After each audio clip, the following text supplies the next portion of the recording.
नमस्कार, मैं हूं संजय शर्मा। आप देख रहे हैं 4 PM न्यूज नेटवर्क। महिला आरक्षण बिल राज्यसभा से भी पास हो गया। ये कानून की शक्ल लेगा, लेकिन लागू होगा 2029 के बाद, यानी जब देश के प्रधानमंत्री नरेंद्र मोदी जी नहीं रहेंगे। तब नहीं रहेंगे, मैं इसलिए कह रहा हूं कि 72-73 साल के हैं वो।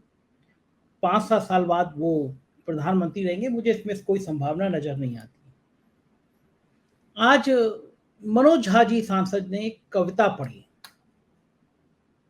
और उस कविता के मर्म का, उस कविता के भाव का इस देश की राजनीति पर बहुत गहरा असर होने जा रहा है।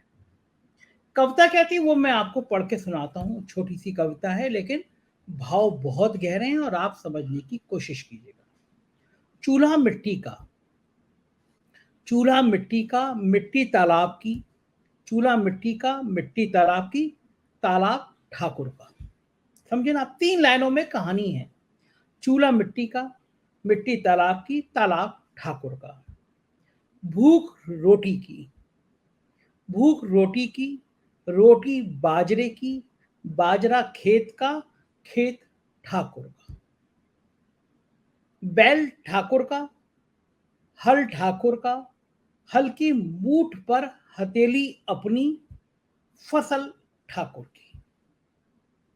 कुआं ठाकुर का, पानी ठाकुर का, खेत खलियान ठाकुर के, फिर अपना क्या, गांव, शहर, देश। ये जो ठाकुर का सब कुछ है, मनोज जी ने कहा कि हम सबके अंदर एक एक ठाकुर बैठा है। ठाकुर अभिप्राय है उस ताकत का, उस तंत्र का, जो बाकी लोगों को हथियार की तरह, औजार की तरह इस्तेमाल करते हैं। और ये जो सबके अंदर एक ठाकुर बैठा है, वो इस्तेमाल कर रहा है पिछड़ों को, दलितों को।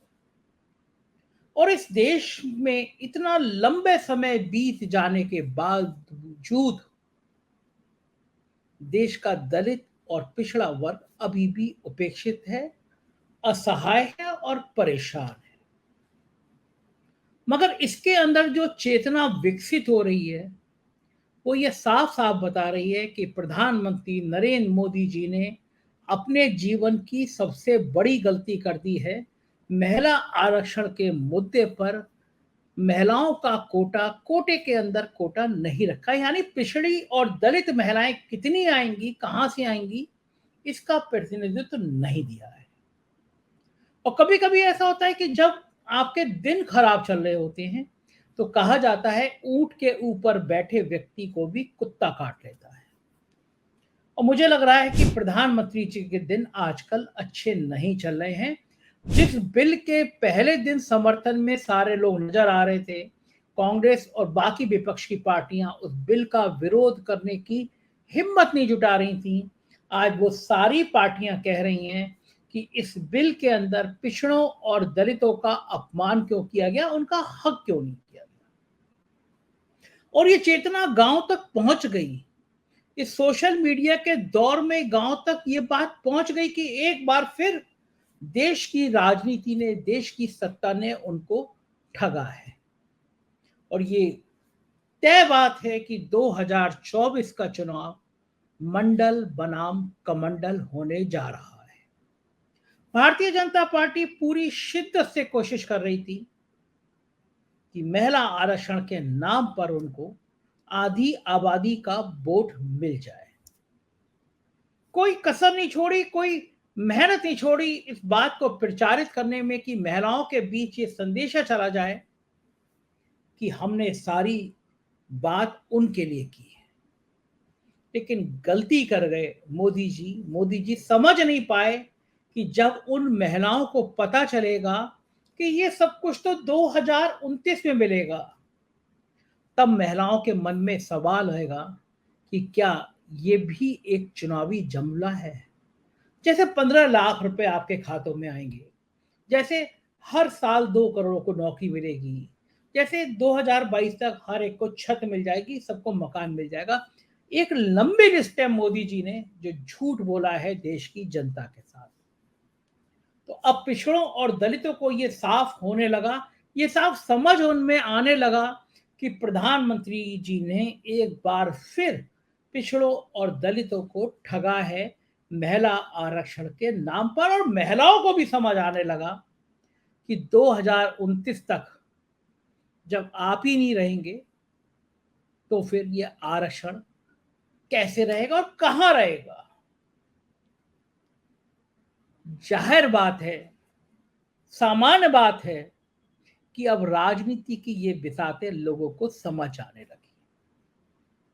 और मैं ये समझ नहीं पा रहा कि चुनावी साल में मोदी जी खुद समझ नहीं पा रहे, उनके चाणक उनको समझा नहीं पा रहे, या उनके आसपास के जितने लोग हैं वो उन्हें बता नहीं पा रहे कि साहिब इस बार हालात खराब हैं, इस बार हालात उतने बेहतर नहीं हैं, इस बार कोई ट्रम्प कार्ड नहीं चल रहा, इस बार हिंदू मुसलमान का झगड़ा काम नहीं आ रहा।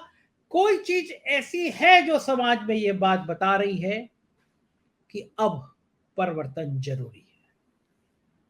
जिन लोगों ने आंखें बंद करके मोदी जी पे भरोसा किया, जिन लोगों ने अपने साथियों की, अपने रिश्तेदारों की कोरोना में लाशों को गंगा में फेंकते हुए भी देखा, मगर वो लोग भी ताली बजा रहे थे, थाली बजा रहे थे। एक भरोसा था एक पर्सनालिटी में, एक शख्स में, एक प्रधानमंत्री के रूप में, कि ये कुछ चमत्कार कर देंगे, हमारी जिंदगी की नैया को पार लगा देंगे।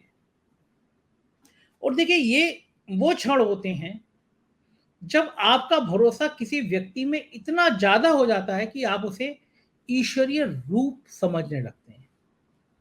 जेपी नड्डा जी ने तो कहा था प्रधानमंत्री के लिए कि वो देवताओं के देवता हैं। मगर आप जब देवताओं के देवता आदमी से झूठ बोलने लगे, अपने भक्तों से भी झूठ बोलने लगे, तो कहीं ना कहीं वो मूर्ति में दरार पड़ती हुई नजर आती है, वो मूर्ति खंडित होती नजर आती है, वो मूर्ति टूटती हुई नजर आती है, जो दरअसल बहुत मुश्किल से भक्तों के दिल में बनाई गई थी। तो क्या संकेत जा रहे हैं, तो क्या संदेश आ रहे हैं? संदेश जा रहे हैं कि महंगाई ने आम आदमी का, गरीब का जीना तबाह कर दिया है। साहेब के सिपहसालारों ने जाके बताया, साहेब के कारिंदों ने जाकर बताया कि साहेब बहुत अच्छा माहौल है, साहेब बहुत अच्छी व्यवस्था है, साहेब आपका इकबाल हर तरफ बुलंद है, सरकार में फिर आ रहे हैं। लेकिन हकीकत में स्थितियां आसान नहीं हैं, स्थितियां बहुत खराब हैं। साहिब की टीम ये कभी समझ नहीं पाई कि जो महंगाई है ये आम आदमी को तबाह कर रही है, उसके जीवन पे बहुत असर डाल रही है। साहिब को ये टीम समझा नहीं पाई कि पिछड़ों के नाम पर आपने वोट तो ले लिया, कह दिया कि मैं पिछड़ी जाति का आता हूं, मुझे बड़ी उपेक्षा की गई, लेकिन हकीकत में पिछड़ों की स्थिति क्या है ये राहुल गांधी ने संसद में तस्वीर दिखा दी। जब राहुल गांधी ने कहा कि देश में सैकड़ों दर्जनों अफसर हैं, उन्होंने बताया कि भारत सरकार में कितने सचिव हैं और केवल 3 पिछड़ी जाति से आते हैं। राहुल गांधी के इस सवाल का जवाब नहीं था प्रधानमंत्री के पास। जेपी नड्डा आए और पूछने लगे कि कांग्रेस के राज में कितनी पिछड़ी जाति के सचिव हुआ करते थे। ये कोई सवाल का जवाब नहीं है। कांग्रेस ने गलतियां करी इसीलिए आपकी हुकूमत आई है, कांग्रेस ने गलतियां करी इसलिए आप सत्ता में आए, उसको ठीक कर दो। लेकिन कांग्रेस ने के जमाने में कितने सचिव थे ये कोई राहुल गांधी फाइल लेकर नहीं बैठे होंगे, आप पहले से पूछते तो शायद वो बता भी देते। आंकड़े आपके पास थे, आप बताते कि कांग्रेस की सरकार में इतनी पिछड़ी जाति के सचिव थे, और नहीं भी थे तो सरकार कांग्रेस की नहीं है, देश नेहरू नहीं चला रहे, देश आप चला रहे हैं। और अब ऐसी हकीकत सामने आने लगी है। मैं उत्तर प्रदेश में रहता हूं। उत्तर प्रदेश में विश्वविद्यालय में जो कुलपति तैनात होते हैं वो एक जाति विशेष के माने जा रहे हैं, बड़ी संख्या में उस जाति विशेष के हो रहे हैं, उसमें भी भ्रष्टाचार की चर्चाएं आम हो गई हैं। उत्तर प्रदेश के राज्यपाल के ऊपर जो भ्रष्टाचार के आरोप लग रहे हैं कुलपति के चयन में, वो काबिले तारीफ हैं। क्या क्या चर्चाएं नहीं हो रही हैं। विनय पाठक जी थे AKTU के VC, आजकल कानपुर में है। उनके किस्से आम हैं, गवर्नर ने उनको किस तरह मदद करी, किस्से आम हैं। और उत्तर प्रदेश के विश्वविद्यालयों में एक ही जाति विशेष के प्रोफेसर तैनात हो गए।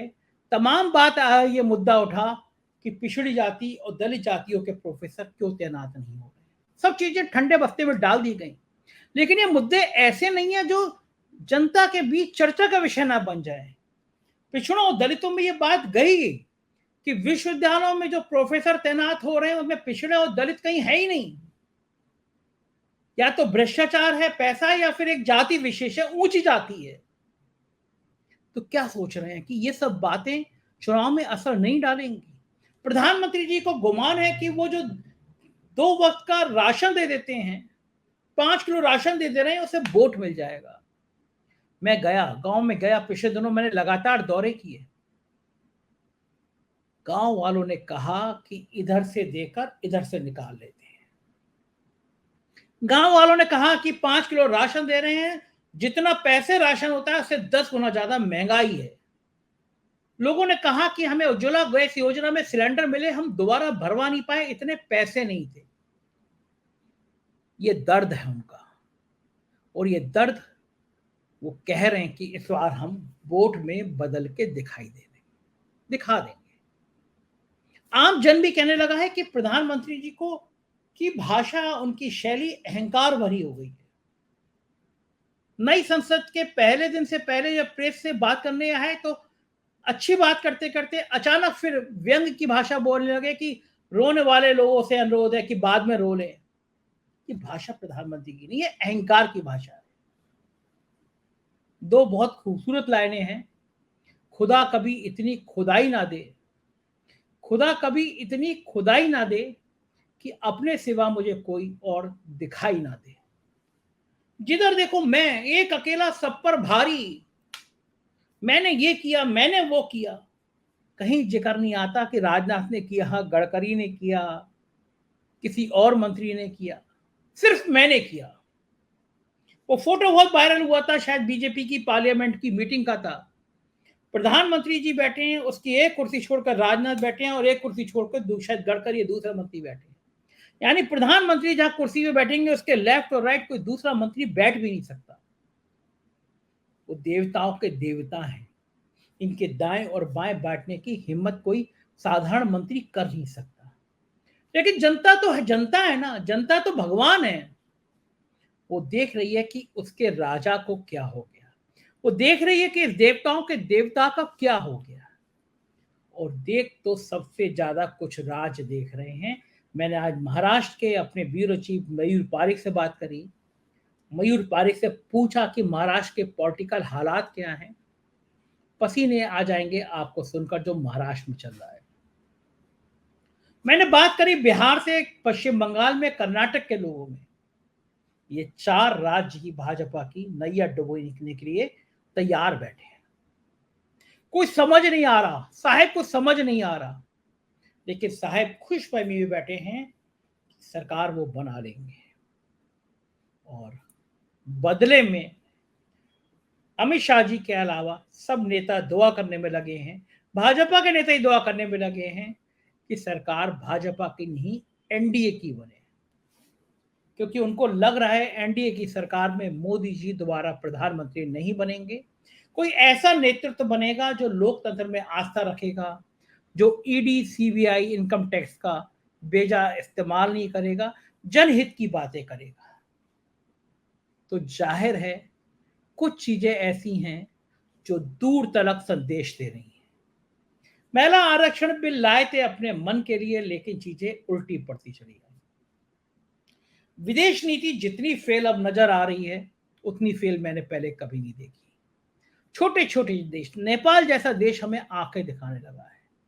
कनाडा से रिश्ते हमारे बिगड़ते जा रहे हैं, और गोदी मीडिया उन पर और पेट्रोल डाल रहा है, उन बातों पे और पेट्रोल डाल रहा है। मैं एक बड़ा चैनल देख रहा था गोदी मीडिया का, वो पूछ रहे थे आतंकी कनाडा में मर रहे हैं तो शोक यहाँ पे भारत में रहने वाले राष्ट्र विरोधी लोगों को क्यों?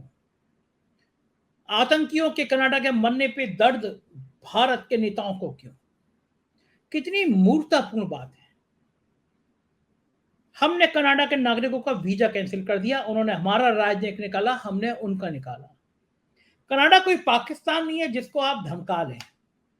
कनाडा के समर्थन में अमेरिका और ऑस्ट्रेलिया जैसे देश हमेशा खड़े रहते हैं। किसी भी देश से जब रिश्ते खराब होते हैं तब पूरी विश्व में हमारा खराब संदेश आता है। हम कभी ये बात का समर्थन नहीं करेंगे कि कोई मुल्क किसी आतंकी का समर्थन करे, लेकिन वार्ताओं के स्तर होते हैं, एम्बेसडर, राजदूत किस लिए रखे जाते हैं, लेकिन कोई वार्ता का मतलब ही नहीं है। अहंकार बोल रहा है कि हम तो कुछ भी कर सकते हैं, हम लड़ सकते हैं, कनाडा से भी लड़ सकते हैं। ये लड़ाई की जो भावना है, ये विश्व बंधुत्व की जो डायलॉग है, उसको खंडित करते हैं। G20 के सम्मेलन के बाद ये अहंकार और बोला। जितना बड़ा भव्य सम्मेलन यहां पे हुआ, उतना बड़ा अफ्रीका में भी होगा। जहां G20 का सम्मेलन होता है वहां भव्य सम्मेलन होता है, लेकिन किसी देश की हुकूमत एक सम्मेलन पे अरबों रुपया ब्रांडिंग में खर्च नहीं करती। किसी देश की हुकूमत अमेरिका के राष्ट्रपति से बड़ा अपना फोटो नहीं लगवाती जैसे भारत पे हुआ। तो ये देश किस तरफ जा रहा है, किस सोच में जा रहा है? 2024 पास में है और नतीजा बहुत जल्दी देखने को मिलेगा। साहेब की बिछाई हुई शतरंज के प्यादे पिटने लगे हैं। कहां तक जीत होगी, कहां तक हार, हमारी निगाह बनी रहेगी। इस वीडियो के नीचे ज्वाइन बटन है, मैं अपील करूंगा ज्वाइन बटन को दबाएं, अपना साथ दीजिएगा, प्यार बनाए रखिएगा। हमारे राज्यों के चैनल हैं 4PM यूपी, बिहार, गुजरात, महाराष्ट्र, कर्नाटक, उन्हें भी सब्सक्राइब करिएगा। शुक्रिया, थैंक यू।